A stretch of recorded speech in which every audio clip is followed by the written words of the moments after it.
Hello， 大家好，宠粉的一太又来了。随着《梦华录》的热播，直角肩和溜肩又被拉上了 PK 场。在对仪态、演技、颜值都要求超高的古装剧中，究竟是当下流行的直角肩好看，还是有点肉感的溜肩更吸睛呢？今天咱们就一起来看看。开始正题之前，仪态先给大家科普一下什么是直角肩和溜肩。直角肩简单来说就是肩膀和脖子的角度控制在90度左右，溜肩则是自然下垂的，看对比图就懂了。还不懂也没关系，咱们来记组实例。梦华录刘亦菲 vs 林允，虽然很多人吐槽过刘天蝎的红毯造型，认为她的溜肩不够好看显瘦，但是不得不承认，一换上古装，刘亦菲的溜肩就看成美人肩。无论是清丽可人的赵灵儿，还是仙气飘飘的小龙女，她的造型都比较简约古典，可以看出来溜肩让她的肩部线条更加柔美。近几年拍的银版《三生十里桃花》也能看出溜肩的形态。而在新剧《梦华录》中，刘亦菲的古装造型依旧令人惊艳，装上秀丽端庄的古装长衫，古典气质爆棚。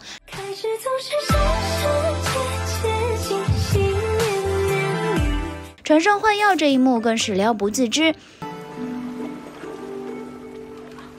反观林允饰演的江南第一琵琶手宋引章，妆发水平提升了，整个人的颜值也跟着上升了。圆圈勾勒成指纹，印在我的嘴唇。造型是美的，演技也有所提升，但偏偏输在了直角肩上。当林允和刘亦菲同框的时候，对比尤为明显。刘亦菲较窄又顺滑的肩膀，比起林允的笔直感，有着突出的古风色彩，这也是刘亦菲一直以来都被奉为古装女神的原因之一。各家私底选择茶饼和水。长月烬明白鹿 vs 陈都灵，改编自热门小说《黑月光打吻》B1剧本的《长月烬明》是一部古装玄幻剧，其中白鹿和陈都灵分别饰演女主和女二，两位女演员的剧照都是很好看的，但是陈都灵的肩膀更适合古装，显得削肩细腰，白鹿的肩膀就比较直角肩，看起来古装味道淡了一些。不过这部剧不算完全的古装，带点玄幻，想必成片出来应该不会太明显。燕与父乔欣 vs 施小小，一直以来乔欣在红毯上的表现都很出色，高高瘦瘦的身形配上浓妆和修身的礼服，妥妥的衣架子。可到了古装剧里，平时闪闪发光的直角肩似乎就少了一点古典美，和丫鬟同框时对比简直不要太明显。其实在这部剧里，乔欣的妆发和演技都有了大幅提升，但让她引以为傲的直角肩却帮了大忙，看起来有种端着肩膀走路耸肩的即视感。反观剧中的花魁施小小，一出场就让很多人惊讶好美，她不是直角肩，而是正常的削肩，所以她换上了古装就比乔欣要柔美很多，也更加的舒展。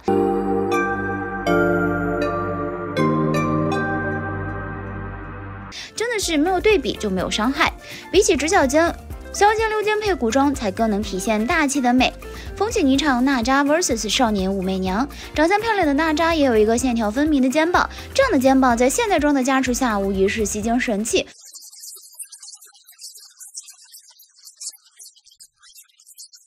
无论是走红毯还是演现代剧，都不影响她的美貌。可一换上古装，就让人疯狂出戏。风起霓裳的背景是唐朝，因此穿的衣服都是汉服。可不知道这部剧的编剧是怎么想的，剧中女主女配几乎都是耸着一双直角肩，看得人直皱眉头。作为女主的娜扎更是这样，高耸的肩膀像是被吓到一般，完全没有穿上华丽汉服后那种大气的美，只有硬挺的90度直角，甚至多看一会儿，不自觉就想动动自己的肩膀。反倒是剧中出场的少女时期的武媚娘，虽然还没有完全长大，但是肩膀线条比较正常，看起来竟然更舒服一些。雨抛长剑看风流，山川不今夕何夕孙怡 vs 海玲，不得不说，直角肩穿古装总有一种不够柔美的感觉。之前孙怡在今夕何夕里的造型也被大家说不太有古装感。西铁，你们要成婚了？孙怡在剧中的颜值没得说，不管是男装还是女装扮相都很灵动，然而就是有些时候看着很奇怪，尤其是镜头拉近对准上半身时，仔细一看，原来问题出现在她的肩上，她是标准的直角肩，穿抹胸吊带礼服的时候别提有多有气质了。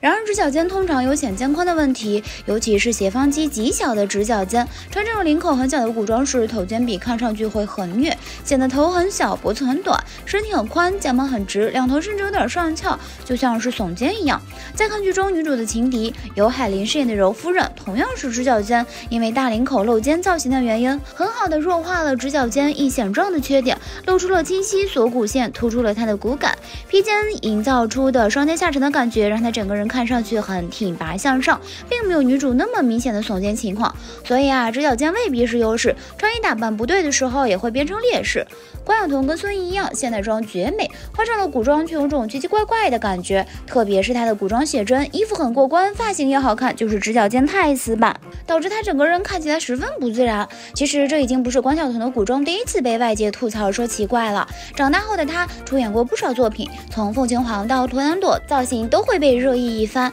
明明很好看的脸蛋，明明是优越十足的身材，却还是驾驭不了古装。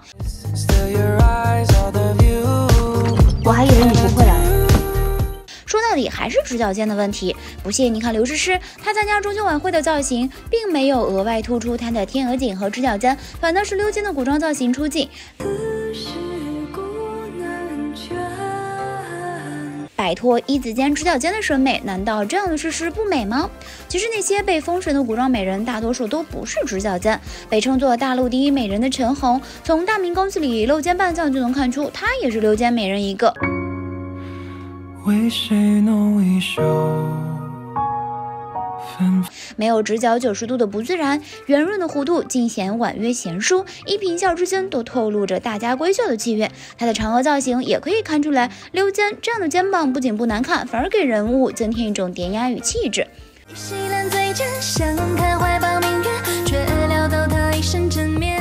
说到溜肩，怎么能少得了灵气十足的周迅？她和陈红都曾饰演过太平公主一角，剧中唐代露肩造型可以明显看出迅哥的溜肩。周迅本身个头就比较娇小，加上她灵动的面部五官，当她穿上古装，这种溜肩就衬托出她身上那种灵动秀丽的感觉。而在《如懿传》的清宫造型中，周迅的溜肩看起来线条更加柔和端庄，让人物形象增加了几分温柔美。妩媚娇俏的古装美人温碧霞也是个实打实的溜肩美女，直到现在一提到妲己这个角色，一太脑海里浮现的还是温碧霞这一版的妲己。眼睛世间分与合，三四回。温碧霞把妲己的美艳、妖娆、心机、城府都演绎得非常到位，尤其是她的妩媚神态和动作，终于明白为什么纣王可以这么喜欢她了。林黛玉的扮演者陈小旭几乎就是林黛玉本人了，弱柳扶风的感觉特别明显，造型方面也并没有特别突出黛玉的弱不禁风，穿着的古装一层又一层。通过陈小旭的表演，才让我们看到黛玉的人物特征。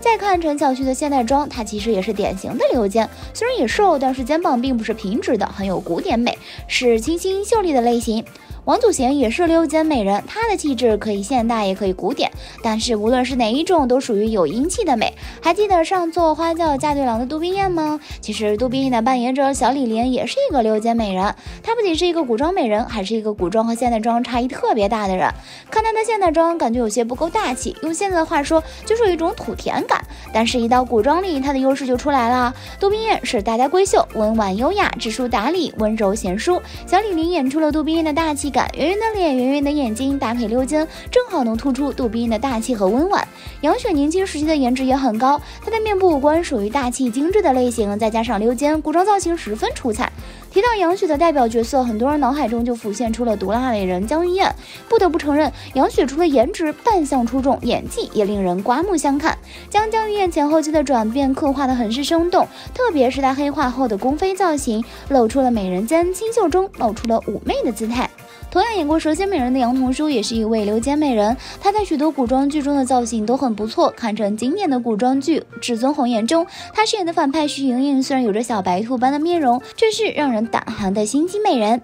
剧中她的唐代扮相很好的凸显出了她溜肩的美态，看着很是温婉动人。异域风美人佟丽娅，她的身材比较清瘦，但还是可以从现代装中看出她也是溜肩的。佟丽娅的古装造型颇有韵味，在古装剧《母仪天下》中，她就扮演了赵飞燕一角。这部剧中她很多造型扮相都是露肩的，给人一种妩媚婀娜的美感。其实佟丽娅十分适合古装造型，之前跳舞时她身穿唐代裙装，香肩微露，舞姿轻盈，好似一个画中美人，让人久久难忘。反光刚搭建的女演员对直角肩几乎陷入了痴迷的状态。张天爱出席综艺节目瘦的只剩骨架，乔欣参演燕与父的时候被各路女配压得喘不过去。对比直角肩和溜肩，你怎么看呢？欢迎在评论区留言告诉姨太哦。好啦，今天的视频呢就分享到这里啦。如果喜欢四姨太的视频，就请多点和关注，四姨太每天都会更新精彩娱乐资讯哦。